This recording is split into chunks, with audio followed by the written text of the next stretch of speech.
जैसा कि आप सभी जानते हैं, आज मैं मैथमेटिक्स पढ़ाऊंगी। मैथमेटिक्स में एरिया एंड पेरीमीटर, मेरा चैप्टर रहेगा एरिया एंड पेरीमीटर। जैसे कि आप सभी जानते हैं, एरिया एंड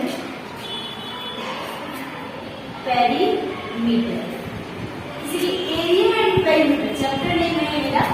तो इस एरिया और पेरीमीटर किसी एक ज्योमेट्रिकल शेप का एरिया और पेरीमीटर निकालते हैं इसमें। तो जैसे कि कोई हमारा ज्योमेट्रिकल शेप, जैसे फॉर एग्जांपल हमारा एक रेक्टेंगल है, हमारा एक रेक्टेंगल होगा या फिर स्क्वायर होगा, ठीक है, या ट्राइंगल होगा, ठीक है, या हमारा सर्कल होगा, ठीक है। हम कुछ ज्योमेट्रिकल शेप दिए हुए हैं, ठीक है, इनका हम एरिया और पेरीमीटर फाइंड आउट करेंगे। ये हमारा रेक्टेंगल है, ये हमारा स्क्वायर है, ये हमारा ट्राइंगल है और ये हमारा सर्कल है। क्या है? हमारा सर्कल है, ठीक है। मैं इन ज्योमेट्रिकल शेप्स का एरिया और पेरीमीटर फाइंड आउट करना सिखाऊंगी। तो हम इस ज्योमेट्रिकल शेप्स का area and perimeter find out करने से पहले हमें इनके एरिया और पेरीमीटर्स के बारे में जानना बहुत जरूरी है, फॉर्मूला के बारे में। तो फॉर्मूला हम जब तक जानेंगे नहीं तब तक हम फाइंड आउट नहीं कर पाएंगे। जैसे कि हम जानते हैं कि एरिया ऑफ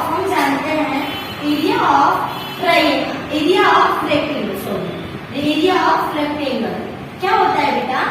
जैसे कि एरिया ऑफ रेक्टेंगल होता है हमारा लेंथ इंटू ब्रेथ। क्या होता है? लेंथ इंटू ब्रेथ, या हम कह सकते हैं L into B.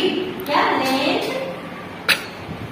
Length into breadth, ठीक है। वहीं पे हमारा पेरीमीटर क्या होता है बेटा? पेरीमीटर ऑफ रेक्टेंगल क्या होता है हमारा? 2 into length plus breath, 2 into length plus breath, ठीक है। जब तक हमें इस रेक्टेंगुलर शेप का एरिया का फॉर्मूला और पेरीमीटर का फॉर्मूला पता नहीं होगा तो हम किसी भी रेक्टेंगुलर शेप का area and perimeter find out नहीं कर पाएंगे, ठीक है। जैसे कि given that the length of rectangle 3 centimeter, ठीक है, 3 centimeter and breadth 2 centimeter, we know that कि opposite side are equal, यानी लेंथ और ब्रेथ आमने सामने दोनों ही बराबर होते हैं। तो यदि मेरा ये लेंथ 3 सेंटीमीटर है तो अपोजिट साइड का जो लेंथ है वो भी 3 सेंटीमीटर होगा। यदि ब्रेथ 2 सेंटीमीटर है तो ये वाला ब्रेथ भी 2 सेंटीमीटर होगा, ठीक है। तो हम एरिया कैसे फाइंड आउट करेंगे बेटा? हम जानते हैं कि एरिया ऑफ रेक्टेंगल होता है लेंथ इंटू ब्रेथ। तो जहां पे हमारा लेंथ कितना है बेटा? 3 सेंटीमीटर और ब्रेथ कितना है? Into 2 centimetre.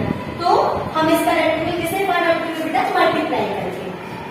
तो 3 इंटू 3 यानी 3 2 जा 6 और सेंटीमीटर ये यूनिट्स होती है, सेंटीमीटर यूनिट्स होती है। जब इनका मल्टीप्लाई होगा तो सेंटीमीटर स्क्वायर हो जाएगा,